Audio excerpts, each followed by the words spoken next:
الحمد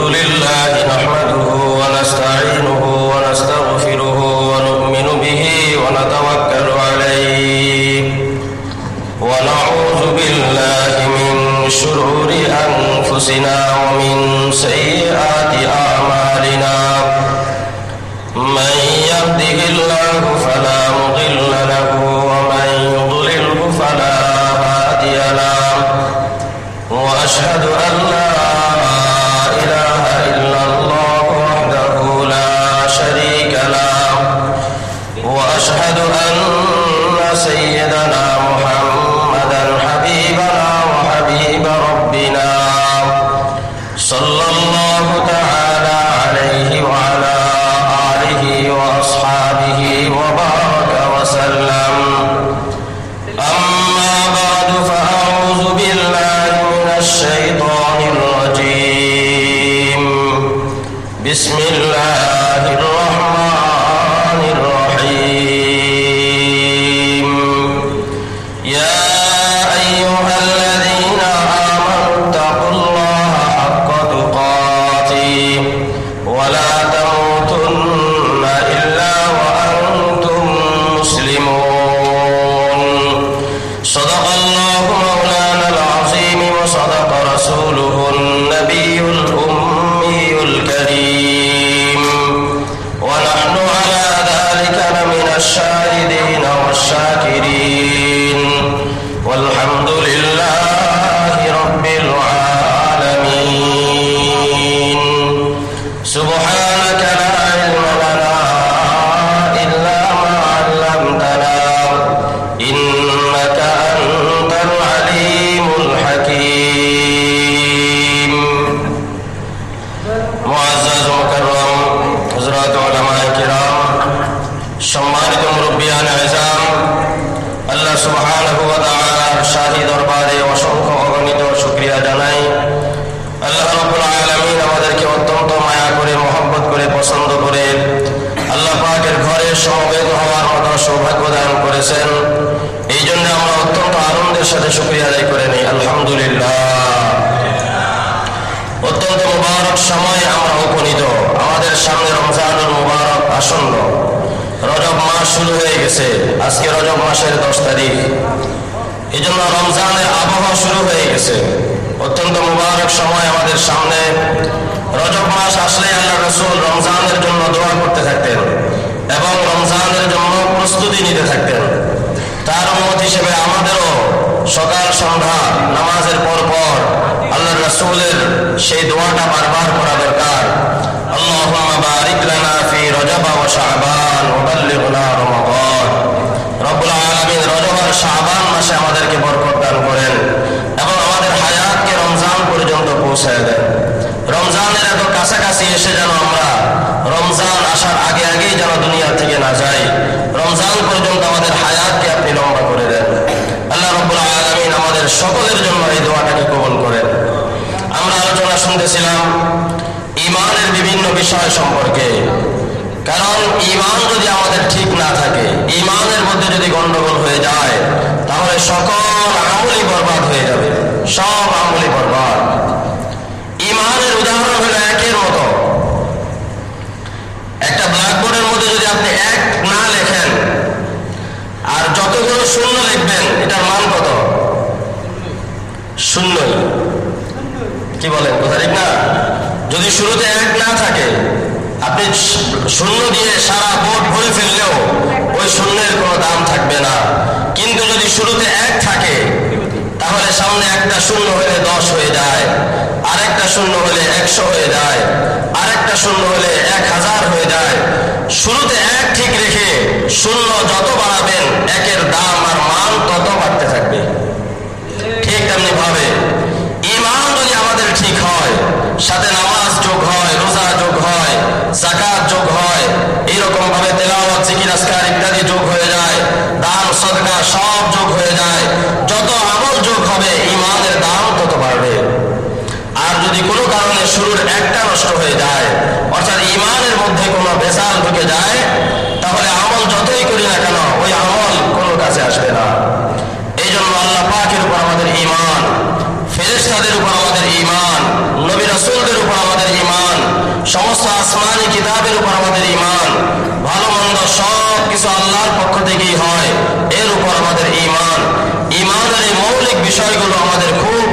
বুঝতে হবে এবং এর উপর আমাদের ঈমানকে সুদৃঢ় এবং মজবুত করতে হবে।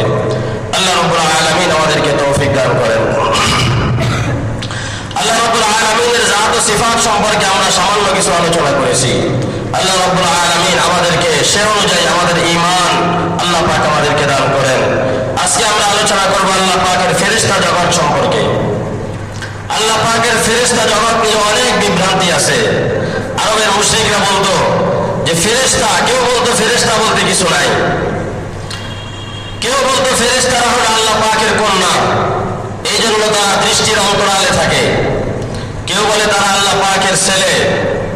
এরকম ভাবে নানান ধরনের সব হইল মন গড়া বক্তব্য। আল্লাহ রাব্বুল আলামিন ফেরেশতা সম্পর্কে যা কিছু বলছেন সে অনুযায়ী আমাদেরকে বিশ্বাস করতে হবে। নিজেদের থেকে মন গড়া কিছু বানানো এই সুযোগ আমাদের নাই। আল্লাহ রাব্বুল আলামিন তার ফেরেশতাদের সম্পর্কে বলছেন, তাদের কোনো সংখ্যা আমাদেরকে জানানো হয় নাই। কত সংখ্যা ফেরেশতা আল্লাহ পাকই ভালো জানেন। আল্লাহ পাকই ভালো জানেন কত অসংখ্য অগণিত ফেরেশতা আল্লাহ পাক তৈরি করে রাখছেন, এটা আল্লাহ পাকই ভালো জানেন। এর কোনো সংখ্যা নির্ধারণ করা এটা আমাদের দরকার নাই, এটা আমাদের জন্য জরুরি কোনো বিষয় না। এই জন্য ফেরেশতাদের কোনো সংখ্যা আমরা নির্ধারণ করবো না। আল্লাহ রাব্বুল আলামিন আর অসংখ্য ফেরেশতা এরকম তৈরি করে রাখছেন যারা আল্লাহ পাকের পক্ষ থেকে বিভিন্ন কাজে নিয়োজিত। এরা আল্লাহ পাকের ছেলেও না, আল্লাহ পাকের মেয়েও না, এবং ফেরেশতারাও সত্তাগতভাবে ছেলেও না, মেয়েও না।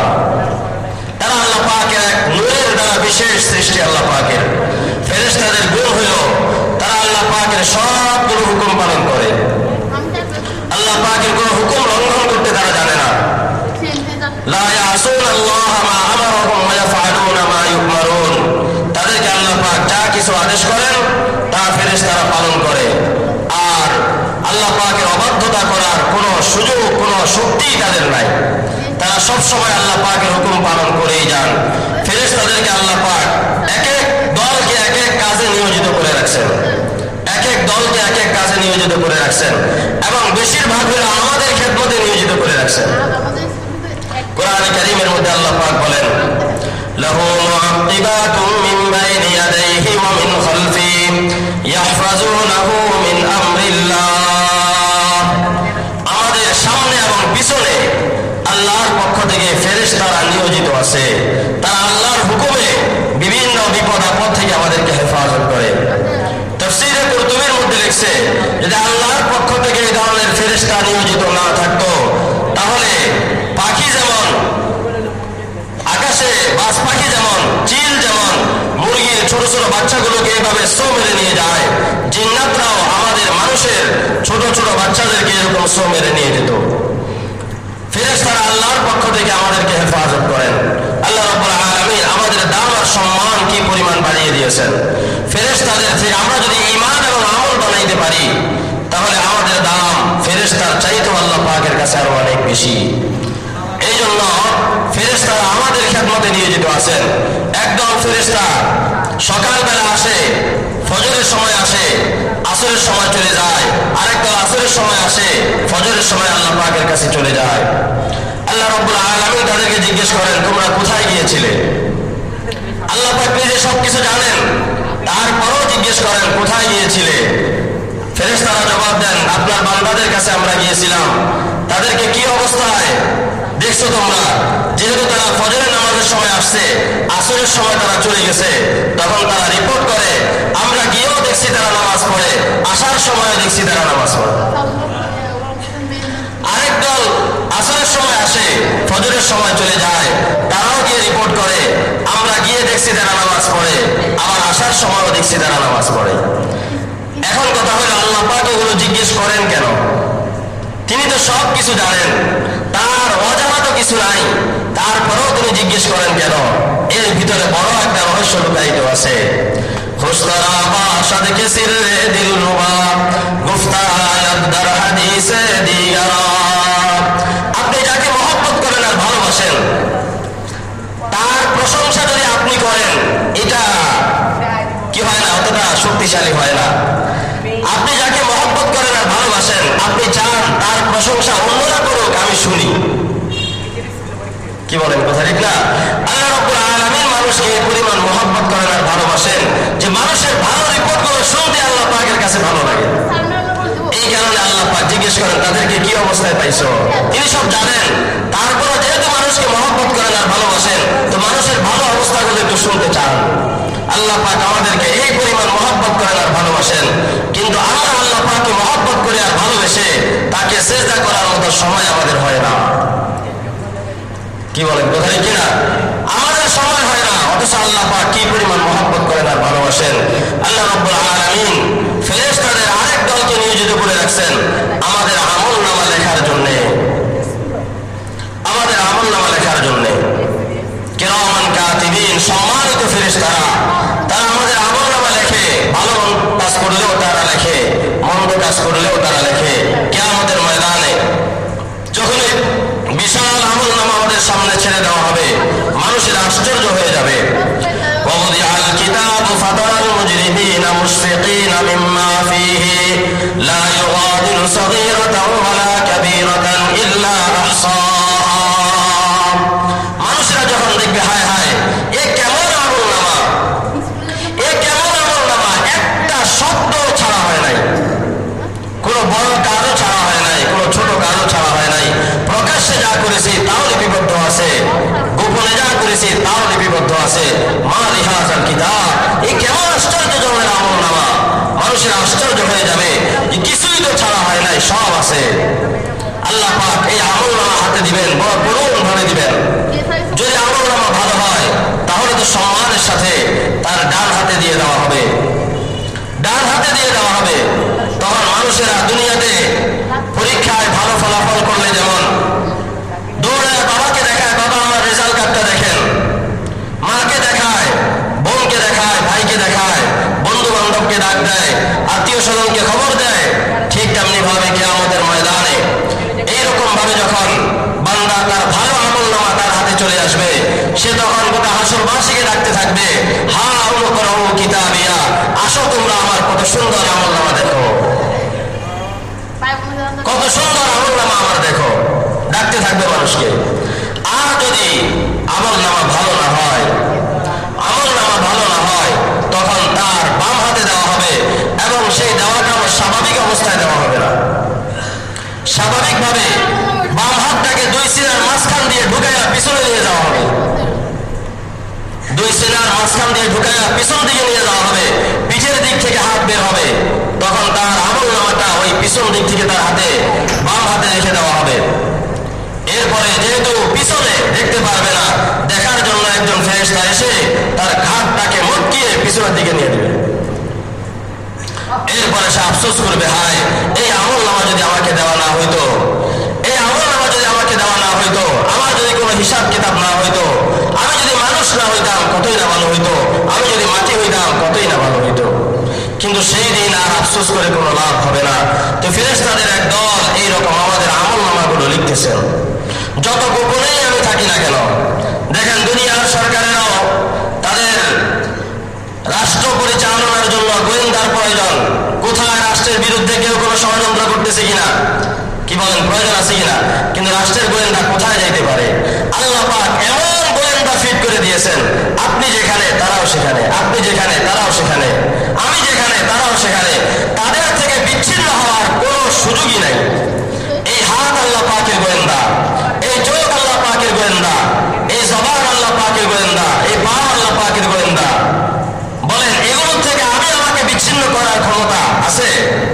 যেখানেই যাই এই হাত, এই পা, এই চোখ, এই কান, এগুলো কিয়ামতের ময়দানে আমার আর আপনার বিরুদ্ধে আল্লাহ পাকের দরবারে সাক্ষী দিবে। ভালো কাজ করলেও তারা সাক্ষী দিবে, মন্দ কাজ করলেও তারা সাক্ষী দিবে। এই জন্য ক্ষমতার দাপটে, শক্তির দাপটে, প্রভাবের দাপটে কারো উপর যখন কোনো জুলুম করতে যাই, মনে রাখবেন রেকর্ড হইতেছে সব।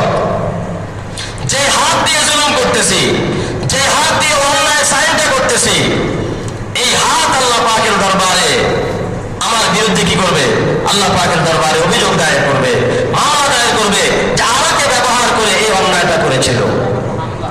তখন হাতের উপর রাগ হবে মানুষ, হাতের উপর রাগ হবে। দুনিয়াতে তোমাকে কত যত্ন করতাম, কত যত্ন তোমাকে করতাম, হাতের উপর রাগ হবে, পায়ের উপর রাগ হবে, কিন্তু কিছুই করার থাকবে না। জবানের উপর আল্লাহ পাক মোহর মেরে দিবেন। হাত কথা বলবে, পা কথা বলবে, চোখ কথা বলবে, শুনছিল। এই জন্য আল্লাহ পাকের ফেরেশতারা এগুলো আমাদের জন্য রেকর্ড করতেছেন। যখন যে কাজ করি না কেন এই ঈমান, এই বিশ্বাসের সাথে করা দরকার যে আল্লাহর পক্ষ থেকে সবকিছু রেকর্ড করা হইতেছে। ফেরেশতারা আল্লাহ পাকের এক নূরানি মাখলুক, আল্লাহ পাকের এক নূরানি মাখলুক, আল্লাহর পক্ষ থেকে সৃষ্টি জগতের বিভিন্ন দায়িত্বে তারা নিয়োজিত। কখনো আল্লাহর আদেশের খেলাপ করার ক্ষমতাই তাদের নাই। এমন এক সৃষ্টির নাম হলো ফেরেশতা। তারা আমাদের পিছনেও লেগে আছে, আমাদের পিছনেও লেগে আছে। আল্লাহ পাক তাদেরকে নিয়োজিত করে রাখছেন। ঈমানের আরেকটা গুরুত্বপূর্ণ শাখা হইল নবী রাসূলদের প্রতি ঈমান আনা। নবী রাসূলদের প্রতি ঈমান আনা, সমস্ত নবীদের প্রতি, সকল পয়গম্বরের প্রতি ঈমান আনা। যে সকল পয়গম্বর, আল্লাহ পাক যত পয়গম্বর দুনিয়াতে পাঠিয়েছেন, যত নবী রাসূল দুনিয়াতে পাঠিয়েছেন, সকলেই সত্য এবং সঠিক নবী ছিলেন, এই বিশ্বাস করতে হবে। এবং সকল নবীদের প্রতি আমাদের বিশ্বাস হবে সংক্ষিপ্ত, ইজমালি বিশ্বাস, যে তারা আল্লাহর পক্ষ থেকে সত্য এবং সঠিক নবী ছিলেন।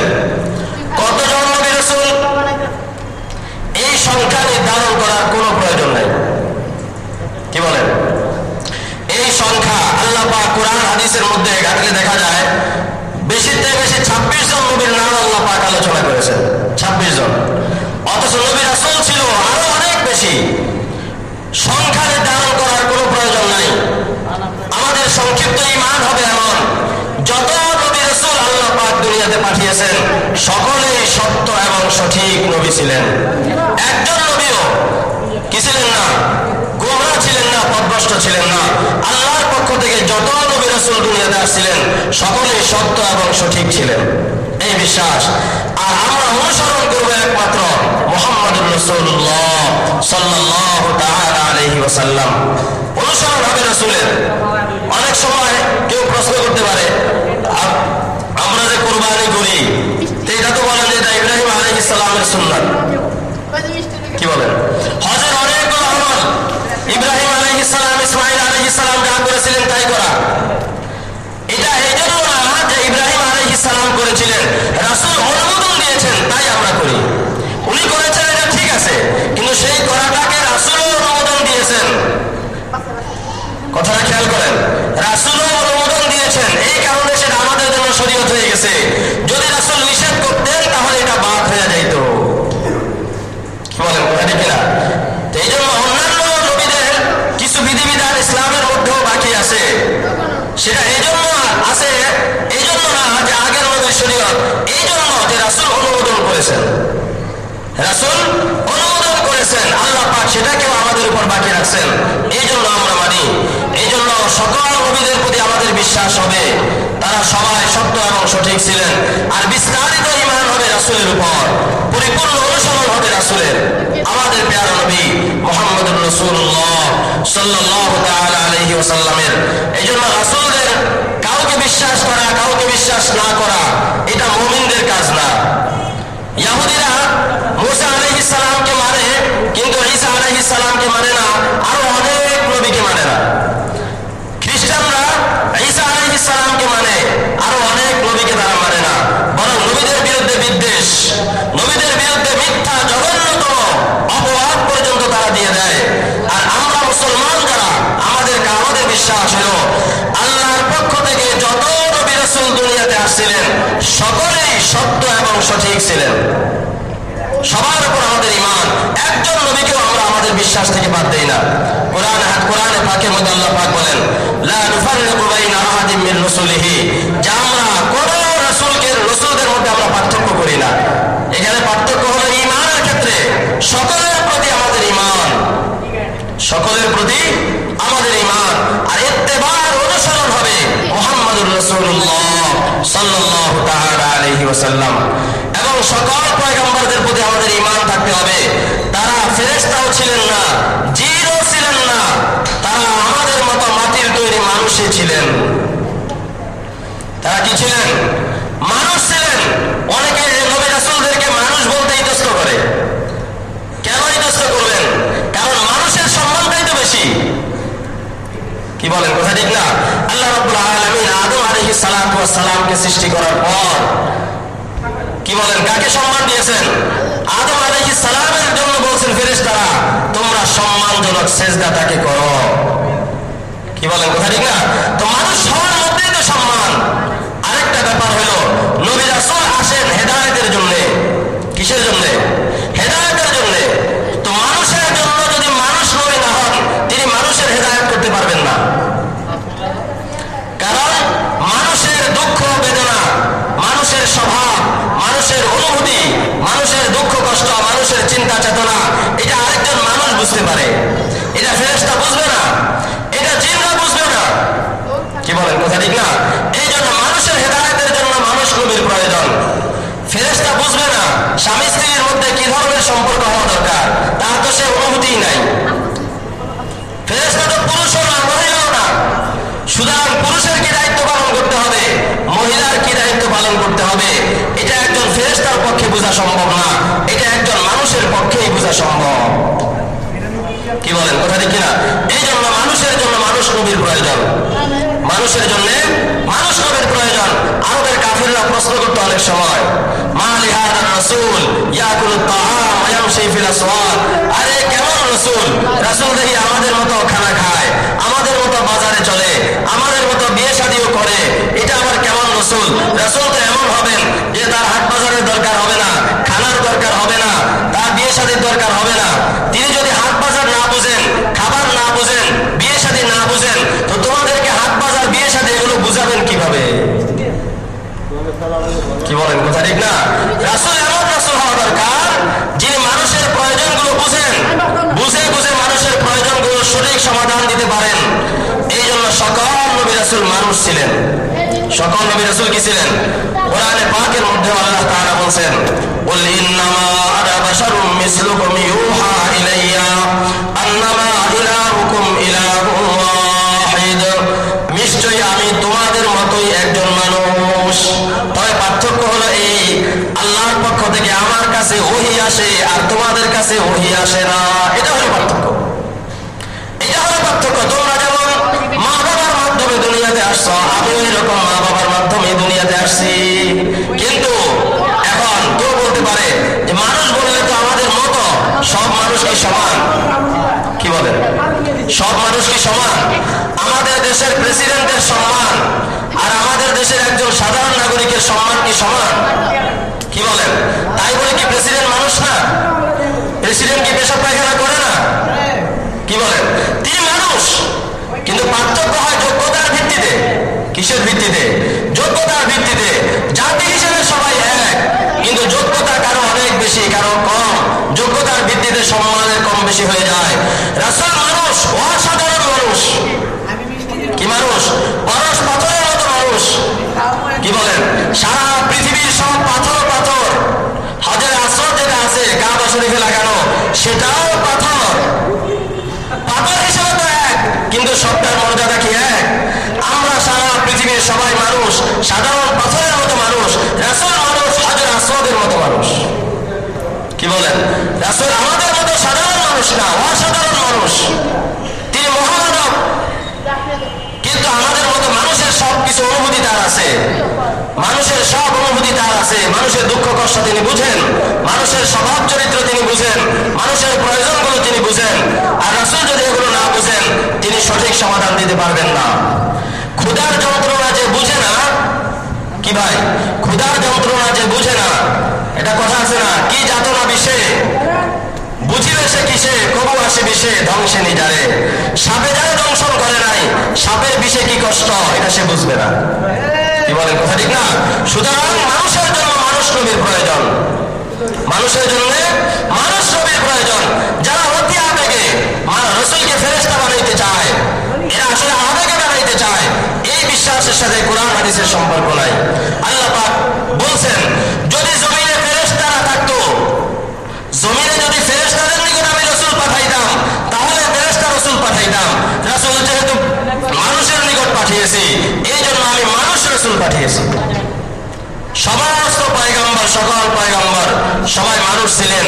এবং আরেকটা, রাসূলদের ব্যাপারে আমাদের বিশ্বাস থাকতে হবে, সকল পয়গম্বর তাদের উপর অর্পিত দায়িত্ব যথাযথভাবে পালন করেছেন। কোন নবী রাসূল দায়িত্ব পালনে বিন্দুমাত্র ত্রুটি করেন নাই। রাসূল দায়িত্ব পালনে বিন্দুমাত্র কি করেন নাই, ত্রুটি করেন নাই, এই বিশ্বাস থাকতে হবে। কারো কারো স্বভাব আছে বিভিন্ন নবীদের সমালোচনা করা, অমুক নবীর এই দোষ, তমুক নবীর এই দোষ, অথচ ইসলামের একেবারে সর্বসম্মত আকীদা এবং বিশ্বাস হলো সকল পয়গম্বর তাদের উপর অর্পিত দায়িত্ব যথাযথভাবে পালন করেছেন। কোন ধরনের ত্রুটি বিচ্ছুতি রাসূলদের দ্বারা হয় নাই। এমনকি আমাদের প্রিয় নবী মুহাম্মদুর রাসূলুল্লাহ সাল্লাল্লাহু তাআলা আলাইহি ওয়াসাল্লাম বিদায় হজের ভাষণে শেষের দিকে সাহাবায়ে কিরামকে লক্ষ্য করে বলছেন, আলা হাল বাল্লাগতু, আলা হাল বাল্লাগতু, যে সাহাবীরা মনোযোগ দিয়ে আমার কথা শোনো, আমি কি আল্লাহর পয়গাম, আল্লাহর বাণীগুলো তোমাদের কাছে পৌঁছে দিতে পেরেছি? সাহাবায়ে কিরাম স্পষ্ট বলা, অবশ্যই আপনি আপনার উপর আল্লাহ পাক যত বাণী প্রেরণ করেছেন সবগুলো আপনি আমাদের কাছে পৌঁছে দিয়েছেন। এরপরে রাসূল শাহাদাত আঙ্গুলে আসমানের দিকে উঠাইয়া বলছেন, আল্লাহুম্মা শাহাদ, আল্লাহুম্মা শাহাদ, আল্লাহুম্মা শাহাদ। হে আল্লাহ রাব্বুল আলামিন, আমার সাহাবীরা সাক্ষী দিতেছে আমি সব পয়গাম তাদের কাছে পৌঁছে দিয়েছি, আপনি সাক্ষী থাকেন। এরপরে আল্লাহ পাক আয়াত নাযিল করে দিয়েছেন, আল-ইয়াওমা আকমালতু লাকুম দীনাকুম ওয়া আতমামতু আলাইকুম নি'মাতি ওয়া রাদিতু লাকুমুল ইসলাম দীনা। আজকে আমি তোমাদের জন্য তোমাদের দ্বীনকে পরিপূর্ণ করে দিয়েছি। এখন বলেন, যদি রাসূল ত্রুটি করবেন তাহলে কি দ্বীন পরিপূর্ণ হতে পারে? আল্লাহ তাআলা যখন বলছেন দ্বীন পরিপূর্ণ করে দিয়েছেন, এর দ্বারা স্পষ্টভাবে প্রমাণিত হয়ে যায় রাসূল তার দায়িত্ব যথাযথভাবে পালন করেছেন, কোনো ত্রুটি করেন নাই। সুতরাং নবী রাসূলদের সমালোচনা করা এটা বেঈমানদের কাজ, এটা কোনো ঈমানদারের কাজ হইতে পারে না। নবী রাসূলদের দোষ অন্বেষণ করা এটা বেঈমানদের কাজ। অনেক মুসলমান পাওয়া যাবে এমন, এরা নাম মুসলমান, মূলত বেঈমানদের এজেন্ট। মুসলিম জাতির ভিতরে এই বদ আকীদাগুলো ঢোকানোর জন্য তাদের পক্ষ থেকে এজেন্ডা নিয়ে তারা কাজ করতেছে।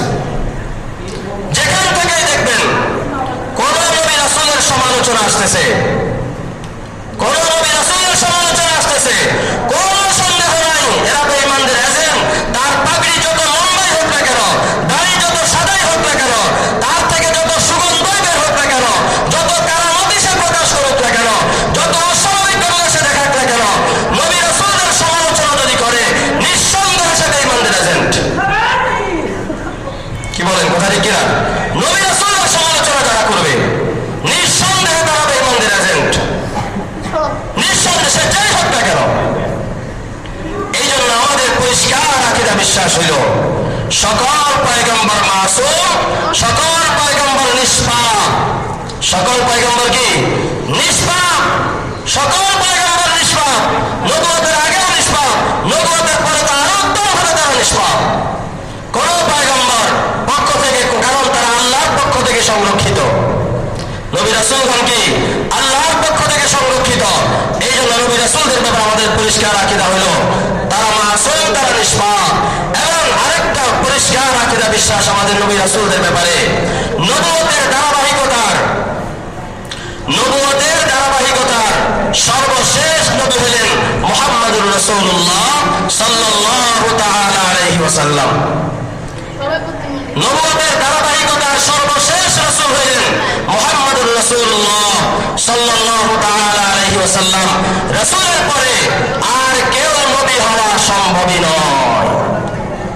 রাসূলের পরে আর কেউ নবী হওয়া কি নয়, সম্ভব নয়। সুতরাং রাসূলের পরে কেউ যদি নবুয়ত দাবি করে নিঃসন্দেহে সে কাফের, নিঃসন্দেহে সে কাফের। তাকে যারা নবী মানবে তারাও কাফের, যারা এদেরকে কাফের বলবে না তারাও কাফের।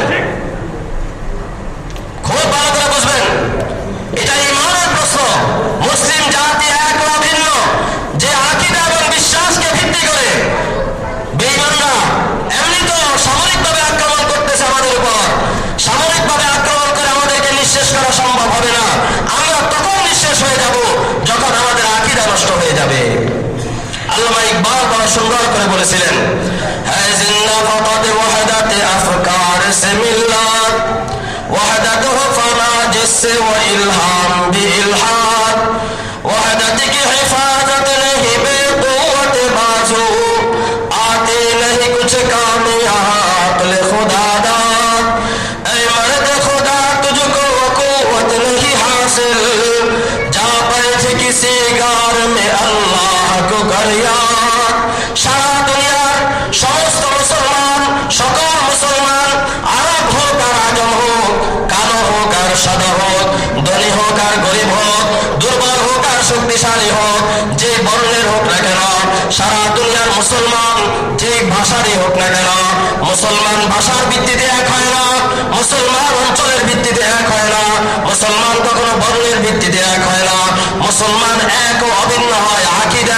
বিশ্বাসের ভিত্তিতে।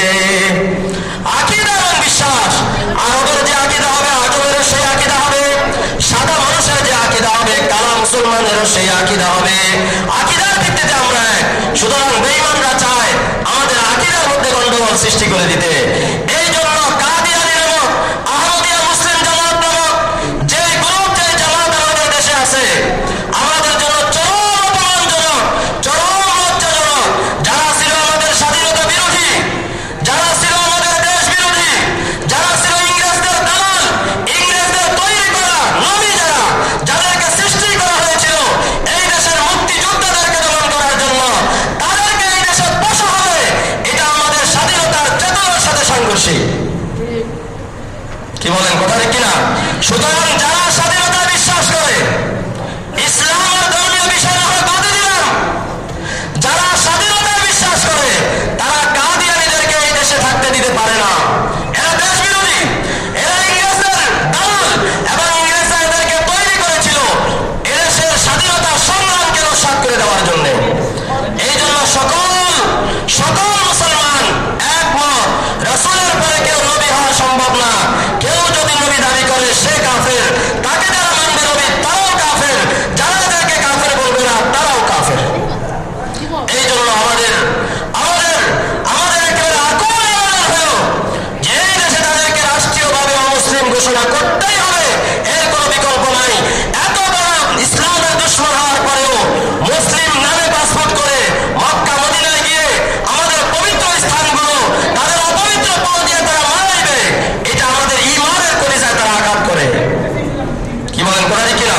এই জন্য কাদিয়ানীরা কাফের, আহমদিয়া মুসলিম জামাত কাফের, তাদেরকে যারা কাফের বলবে না তারাও কাফের। অনেকে বক্তব্য দেয়, পণ্ডিতে দেখায় কে মুসলমান কে কাফের, এটা তো আল্লাহ তাআলা দেখবেন, এটা তো বলার আমরা কে? বুঝেন নাই কথা? কে মুসলমান কে কাফের এটা তো আল্লাহ তাআলা দেখবেন। তাহলে দুনিয়ার সব আদালত উঠিয়ে দাও, কে অপরাধী কে অপরাধী আল্লাহ দেখবেন, সব উঠিয়ে দাও। এই সমস্ত একটা ধর্ম জাল সৃষ্টি করে আল্লাহ তাআলা বলে দিয়েছেন এই বিশ্বাসগুলো যাদের হবে তারা মুমিন। আল্লাহ রাসূল বলে দিয়েছেন এই বিশ্বাসগুলো যাদের হবে না তারা কাফের। সেই ভিত্তিতে যারা বিশ্বাস করবে তারা মুমিন, যারা বিশ্বাস করবে না তারা কাফের। সুতরাং এইরকম চমৎকার কথা দিয়ে আমাদেরকে ভুলানো যাবে না যে সিদ্ধান্ত আল্লাহ তাআলা নেবেন কে মুসলমান কে কাফের, এটা আমরা বলার কে? এই কথা আড়ালে মূলত কাদিয়ানীদের এজেন্ডায় তারা বাস্তবায়ন করে, কাদিয়ানীদের জন্য দলালি করে। এই জন্য বলে রাখবেন মুসলমান, সব জায়গা থেকে আওয়াজ উঠাইতে হবে। কাদিয়ানী যারা রাসূলকে শেষ নবী মানে না, যারা রাসূলকে শেষ নবী মানে না, তারা এই দেশে মুসলিম পরিচয়ে থাকতে পারবে না। তাদের সাথে মুসলমানদের আত্মীয়তা হবে না, তাদের মসজিদে মুসলমানদের নামাজ হবে না। কিন্তু এখন আমরা তো অসহায় অবস্থায় আছি। এত বড় ইসলামের দুশমন, ইসলামের নাম নিয়ে তারা চলবে, তাদেরকে কিছু করার মতো আমাদের হিম্মত হয় না। কিন্তু বেঈমানদের এজেন্ডা আমরা একের পর এক বাস্তবায়ন করতেছি। আল্লাহ রাব্বুল আলামিন আমাদেরকে বুঝার তৌফিক দান করেন। এই জন্য রাসূলদের ব্যাপারে আমাদের আকীদা বিশ্বাস পরিষ্কার। নবীদের ধারাবাহিকতার সর্বশেষ নবী হলেন মুহাম্মদুর রাসূলুল্লাহ সাল্লাল্লাহু তাআলা আলাইহি ওয়াসাল্লাম। তারপরে আর কোনো নবী নাই। এরপরে আমাদের আরেকটা বিশ্বাস হলো সকল পয়গম্বরদের উপর এরকম বিশ্বাস আমাদের হইতে হবে এবং সকল আসমানী কিতাবের উপর আমাদের বিশ্বাস থাকতে হবে। সকল আসমানী কিতাব সত্য এবং সঠিক ছিল, কিন্তু আমরা মানব শুধুমাত্র কোরআনে কারীম। আমরা মানব শুধুমাত্র কি? কোরআনে কারীম। এই কোরআন আমাদের দুনিয়া এবং আখিরাতের উন্নতির একমাত্র চাবিকাঠি, একমাত্র রক্ষা কবচ। আজকের মুসলমান অধিকাংশ মুসলমান কোরআনে কারীম সম্পর্কে, কোরআনে কারীমের সাথে তাদের তেমন কোনো সম্পর্ক নাই, কোনো সম্পর্ক নাই। নিজেও জানে না, সন্তানও জানে না, পরিবারের কেউ জানে না। কোরআনে কারীম সহিভাবে তেলাওয়াত করতেও আমরা জানি না। অথচ আল্লাহ পাক দুনিয়ার সফলতা, আখিরাতের মুক্তির জন্য আমাদেরকে এই কোরআন দান করেছিলেন। এই জন্য এই কোরআন সবাই শিখবো তো ইনশাআল্লাহ। যে বয়সেরই হন না কেন, যে বয়সেরই হন না কেন, কোরআন শিখতে হবে। কোরআন শিখতে ফরজ, নামাজ যেমন ফরজ, নামাজ পড়া যায় এই পরিমাণ সহি কোরআন শিক্ষা করা সবার জন্যই ফরজ। কেউ বাদ নাই, যে বয়সেরই আপনি হন না কেন। শিখায় সকাল সন্ধ্যা বাসা বাড়িতে কোরআন কারীমের তেলাওয়াত করেন, কোরআন কারীমের তেলাওয়াত করেন।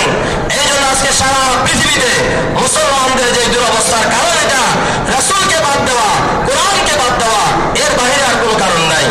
এই জন্য উন্নতি অগ্রগতি ভাগ্যের পরিবর্তন যদি করতে হয় তাহলে কি দ্বারা করতে হবে? রাসূলের অনুসরণ করে, কোরআনের অনুসরণ করে, আল্লাহ তাআলাকে রাজি এবং খুশি করে। কি বলেন কথা ঠিক কিনা? আজকে সারা দুনিয়াতে নানান মহামারী দেখা দিয়েছে, নানান মহামারী দেখা দিয়েছে। এখন আমরা এই মহামারী থেকে বাঁচবো কিভাবে? কি বলেন কথা ঠিক না? আমরা এই মহামারীগুলো থেকে বাঁচবো কিভাবে? এখন বরং আমাদেরকে বলা হয় দোয়া করেন আল্লাহ তাআলা যেন এই মহামারী থেকে আমাদেরকে হেফাজত করে। কিন্তু যত পাপাচার চলতেছে দুনিয়ায়, একটা পাপাচারও আমরা ছাড়তে রাজি না। আমরা আল্লাহর প্রতি এতটা কৃতজ্ঞতা হইতে পারি না, আমরা বেঈমানদের প্রতি যতটা কৃতজ্ঞ হইতে পারি। কি বলেন কথা ঠিক না? যারা মুসলমানদের মসজিদে আক্রমণ করে, মুসলমানদের মসজিদে আগুন দেয়, যারা মুসলমানদের মা বোনদেরকে পুড়িয়ে পর্যন্ত হত্যা করে, মুসলমানদেরকে তিলে তিলে কাটতে কাটতে যারা হত্যা করে, আগুনে পুড়িয়ে মারে, আমরা যদি তাদের প্রতি আমরা কৃতজ্ঞ থাকবো তাহলে কি বোঝা গেল? আমরা আল্লাহ রাসূলের প্রতি এতটা কৃতজ্ঞ না। আমরা ওই বেঈমান, ওই গোমত্রখোর মামুন অভিশপ্তদের প্রতি আমরা যতটা কৃতজ্ঞ হইতে চাই। কি বলেন কথা ঠিক না? এই জন্য আল্লাহর দুশমনদেরকে সম্মান করে আল্লাহর পক্ষ থেকে রহমতের আশা করা যায় না। কি বলেন কথা ঠিক কিনা? যারা আল্লাহর ঘর মসজিদে আগুন দেয়, আল্লাহর ঘর মসজিদে যারা আগুন দেয়, তাদেরকে সম্মান করে আল্লাহর পক্ষ থেকে রহমতের আশা করা যায় না। কি বলেন কথা ঠিক কিনা? সুতরাং এই এদেরকে দেশে আমন্ত্রণ জানানোর অর্থই হলো ওই ভাইরাসকে দেশে আমন্ত্রণ জানানো। এই জন্য আমরা যদি আমাদের জাতিকে, আমাদের দেশকে এগুলো থেকে মুক্ত রাখতে চাই, সব সিনেমাগুলো বন্ধ করে দেন, সব গানের আড্ডাগুলো বন্ধ করে দেন, মডেল লাইসেন্সগুলো বাতিল করেন, পতিতালয়গুলোকে বন্ধ করে দেন। কি বলেন কথা ঠিক কিনা? গোটা জাতিকে নামাজি বানান, তাহলে আশা করা যায় আল্লাহ পাক খুশি হবেন, এই ভাইরাস থেকে দেশ ও জাতি মুক্ত রাখতে পারবে। কি বলেন কথা ঠিক কিনা?